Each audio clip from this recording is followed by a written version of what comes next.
We are flippers. That means my wife and I buy the houses that most people wouldn't. We fix up these broken down homes, give them a second chance, and bring them back to life. Then we put them on the market, hopefully for a profit. That was our plan when we bought this house. But it seems the more we got into it, the more trouble we found. It was looking like we were going to be behind schedule and over budget. So we decided to put our heads down and get to work.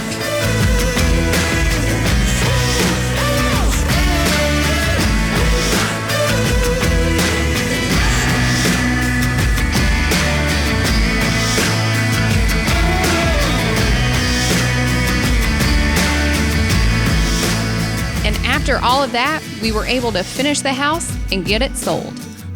Now that only leaves one question. How much did we make?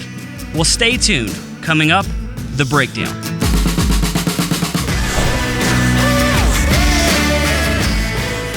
What's up, Flip fam? Welcome to the channel. Today is the wrap-up video of our last project. This is the final video on that flip, so we're gonna break down all the details before we get to announce our next project at the end of this video, hopefully, because we are closing on that project like literally any second. So stick around for that. Our goal with this video is to show you the decision-making process that went into this house. So we're gonna show you what we were working with, where we spent our money, what we opted to do ourselves versus hiring it out, and if it all worked out. Yeah, unlike other flippers, we like to do the majority of the work ourselves. We like to be involved with the reno process, the demolition, the design. We just like getting our hands dirty. It's more fun that way, and you can save a lot of money. Okay, let's get into it. All right, we bought a 2,000 square foot, 3-bed, 1-bath house. That's around $44 per square foot. The comps in the neighborhood were selling for around $120 per square foot, so that meant there was a chance for huge profit potential as long as we didn't go overboard with the renovation budget. Which is totally possible because this house needed some extensive repairs. Now let's take a look at the layout. You know, at first glance, this looks like a really solid brick house, but the more you look into it, you start to see some really expensive repairs that are needed. It needs a new roof, a lot of new windows, we gotta do something with the chimney, the sidewalks. We could spend a lot of money really quickly on the exterior of this house. So let's hope the inside is not as bad. We'll head on in and take a look at the downstairs layout. Now, when you walk in, you might think to yourself, this looks pretty bad. And you'd be right, but there are some positives. It does have hardwood floor, if we can save it. There's hardwood trim. There's a nice looking fireplace over there, as long as we can get rid of that winter coal and the metal plates that are on the floor. And the walls look like they're in pretty good shape. They just need a really serious bath and a lot of paint. But all in all, it just looks like cosmetic issues, and there's a lot to work with in here. Okay, moving into the dining room. As you can tell, it's just more of the same. It's mostly just cosmetic issues in here, and you can really tell how bad the hardwood floors are. It's not the worst room we've been in, so overall, not that bad. Now, the same thing can't be said for the kitchen, which was probably a beautiful kitchen in the 1940s, but this is also when people had like polio and put Spam in their pie. So should we really be listening to them? I mean, let's be honest, this kitchen looks like ass. Pretty much everything about this kitchen sucked, so we just had to throw it away and start over. Moving on, let's take a look at the only bedroom on the first level. Okay, let's start with the positives. I like the size of this room and I like that it's on the first floor, but it does need a lot of plaster repair. Also, some people may not like that the bathroom is not connected. And speaking of, let's take a look at the only bathroom in the house. Now, after the kitchen, I didn't think things could get any worse, and I was wrong. This bathroom absolutely sucks. It looks like it was designed by a serial killer. I mean, we've got cabinets in the bathtub there. There's not even a light overhead. The only thing you get is from this creepy medicine cabinet. Yeah, there's really nothing good to say about this bathroom except for maybe those power poop bars that are attached to the toilet. Those are pretty sweet. Other than that, this thing completely sucks. Moving on. Let's take a look at the upstairs layout. The first thing that you're greeted with whenever you come up the stairs is this oversized closet that we planned on turning into a bathroom.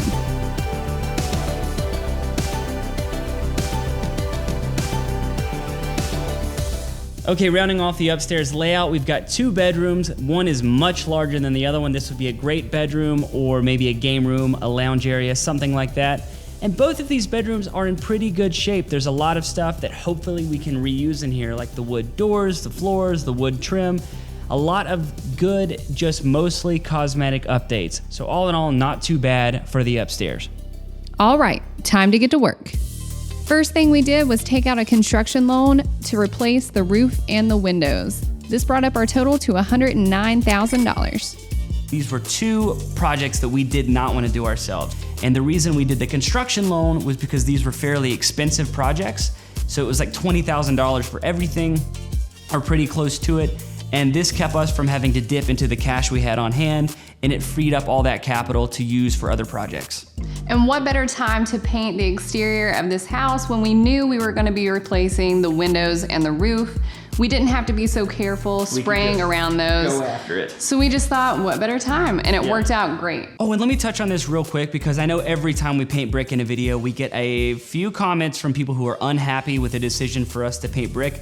There's actually a really good reason why we decided to paint the brick on this house. We wanted to, so suck it. No, in all seriousness, the brick on this house did not look the best in the world, and we love the way painted brick looks, and we knew it would give this house some curb appeal and really help it sell. You can find painted brick homes and buildings all over the world. It looks great, it holds up well. Yes, you do have to repaint your house once every decade or so, but it's totally worth it, and it was the right decision because that was the #1 reason listed for us being able to sell this house, was how amazing the white brick looked against these black windows. Okay, let's do our first before and after. So here's the house before we painted, and oh my gosh, look at the difference the bright white brick made against the black windows. We still had some work to do to the exterior of the house, but already it was a pretty dramatic transformation. Now for the inside, we always like to begin with demo so we can start with a clean slate. And we always opt to do the demo or teardown ourselves just because 1, it's kind of fun, and 2, it's a great way to save money.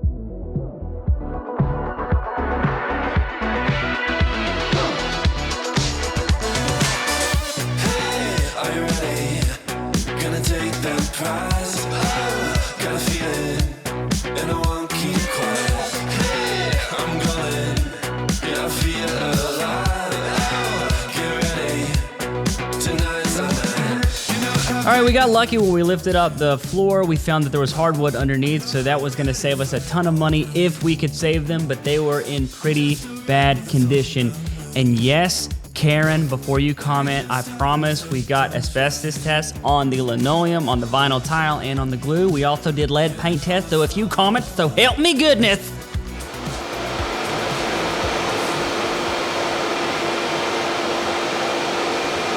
So as far as design goes, we've always got an idea of what we want to do, but we're never married to it because things could always change at the drop of a hat, especially if something comes up and shit hits the fan. And around here, our fans are always filled with shit. What she said. All right, after we got everything cleared out, we wanted to remove this wall to bring the kitchen into the dining room for a more open concept feel. Well, this is a prime example of shit hitting our fan. So we hit our first snag when we found out that the entire downstairs was built out of cinder block wall. We thought it would be too expensive and time consuming to try and remove these cinder block walls. So instead, we tried to maximize on the aesthetics and the functionality of the existing space. First, we had to see if we could save these hardwood floors. So we had them sanded and they turned out beautiful. We opted to hire this out because it's a lengthy process, it's dirty, and we honestly just didn't want to do it. And since we couldn't change the layout, we wanted to make the space feel as premium as possible, so we went with some custom cabinets. They were pretty expensive, but we were able to save money by making our own countertops. Here is the before and after, and if you want to check out the full renovation video of this kitchen, we will link it below.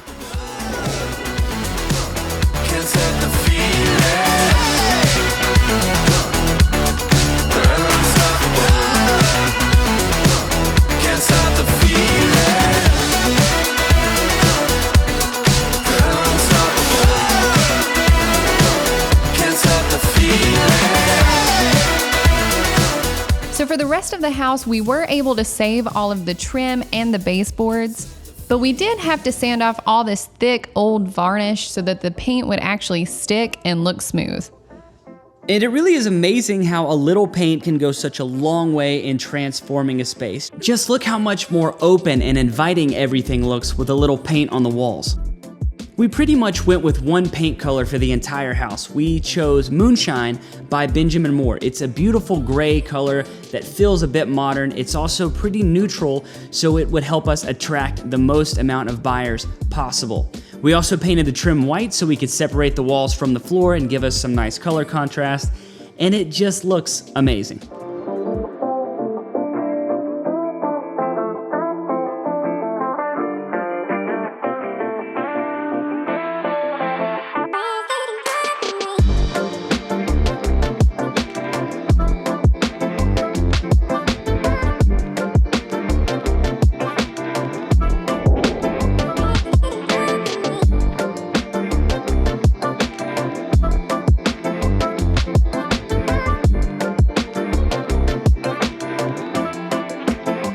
We also decided to put some laundry hookups in this tiny closet here for maybe like a small stackable washer and dryer. The only other option was for the laundry to be in the basement, and we thought it would be nice to have it all on one floor.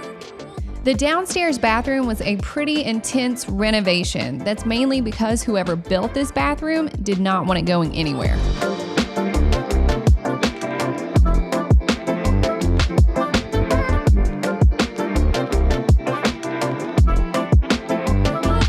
It was a very tough demo, and we actually damaged a lot of the plaster trying to remove everything from the bathroom. So much so that we couldn't repair it, which was actually better because we were planning on updating the plumbing and electrical, and we had to build out the walls anyways, but that meant we had to scrape all the plaster off the block, which was extremely tough, extremely messy. In a perfect world, we would have hired this out because it is zero fun. Absolutely do not recommend doing this, but it's also very expensive. We were quoted anywhere between $800 and $3,000 for this, and I can totally see where they get that number because it is no fun. We actually saved a ton of money by doing the majority of the work in this bathroom ourselves. We'll be going over numbers at the end of this video, and if you want to see the full transformation video of this bathroom, we will be linking that video down below as well.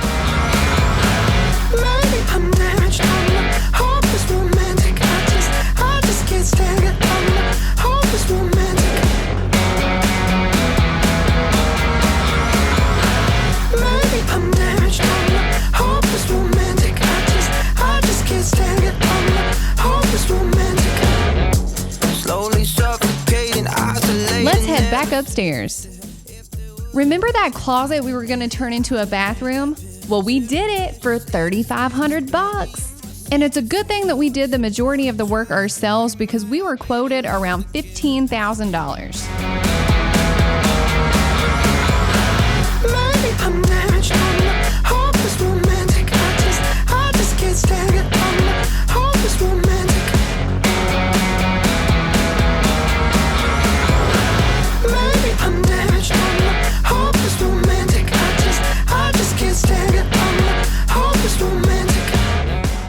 All right, Flip fam, let's finish off the upstairs. Everything looks amazing once we refinished these floors, painted the walls, updated the light fixtures. Just a few cosmetic updates, but it went a long way in really transforming this space, making everything feel brighter, more inviting, and really updating this old house.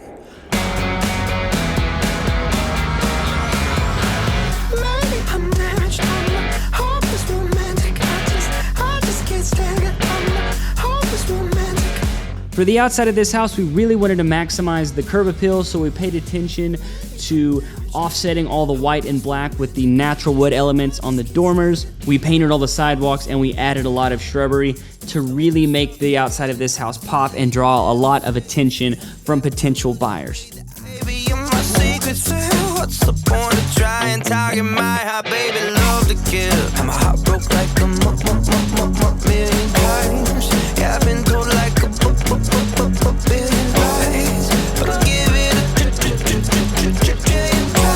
Doesn't kill me, leaves me unsatisfied.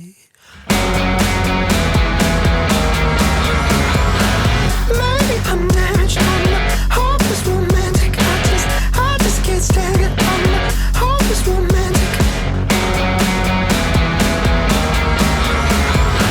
Maybe I'm natural. let's talk numbers. Okay, let's run through this really quickly. First, a caveat, we do not include the price of tools because they are an investment and you can use them again and again. Also, we do not pay ourselves a salary, so if we did the work, as far as we are concerned, it is free.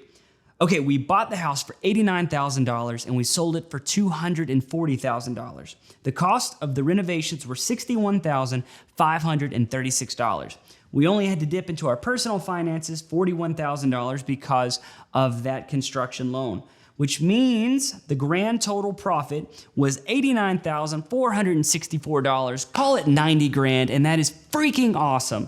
Like, I'm so stoked about that, and because we did the majority of the work ourselves, we were able to make that amount of money as opposed to $10,000 or $15,000 if we would have hired everything out, which just goes to show if you get in there, you don't mind getting your hands dirty, you can make a lot more money, and that, my friends, closes the chapter on this house, which I'm so excited about it. I'm sick of talking about this house, and I'm really looking forward to moving on to the next project. Yeah, we've been very excited about getting on to the next project, but because of COVID and everything else happening, it's been hard for us to find the next house. Yeah, so the house, that's why I keep looking down at my watch. I'm waiting for a text message from our realtor because we bought a property sight unseen. We have no idea where it's at. We don't know what it looks like. We just know some of the basic details on the house, and we were so excited to get into another project that we just said, yeah, take our money, let's do it. So I'm looking for a text so we can even go, oh, we were doing so good.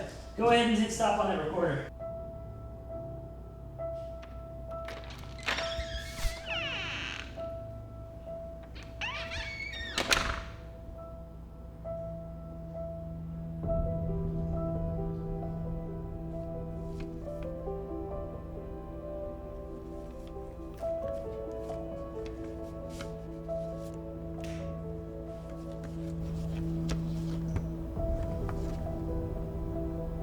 Well, what is it? So it's something about the house. I don't know why they sent a letter. All right, so it looks like we got the house. So freaking dope. Hell yeah. Well, can we go see it? Well, let's just, okay.